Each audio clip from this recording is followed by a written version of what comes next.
রক্ত দিয়েছে, আমার ভাই জীবন দিয়েছে, আমার ভাই হসপিটালে ঢুকে দিলে মরছে, আমার ভাই জেলখানায় অবরুদ্ধ অবস্থায় আছে, আমার ভাই কবরের মধ্যে চলে গেছে।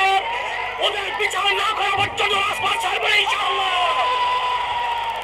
প্রিয় ভাই আমার, খুনি হাসিনার সাথে কোন সমঝোতা নাই, কোন বৈঠক নাই, শুধু পথ এবং মাঠ একটাই, ওই বিদায় দেখে রাজপথ ছাড়বো না।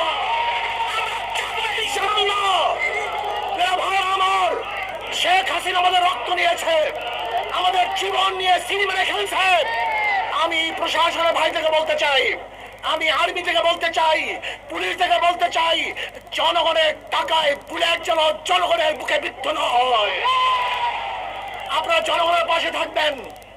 ইসলামী আন্দোলন বাংলাদেশ পেশার চরমানাই প্রথম থেকে ছিল, আছে, থাকবে ইনশাআল্লাহ।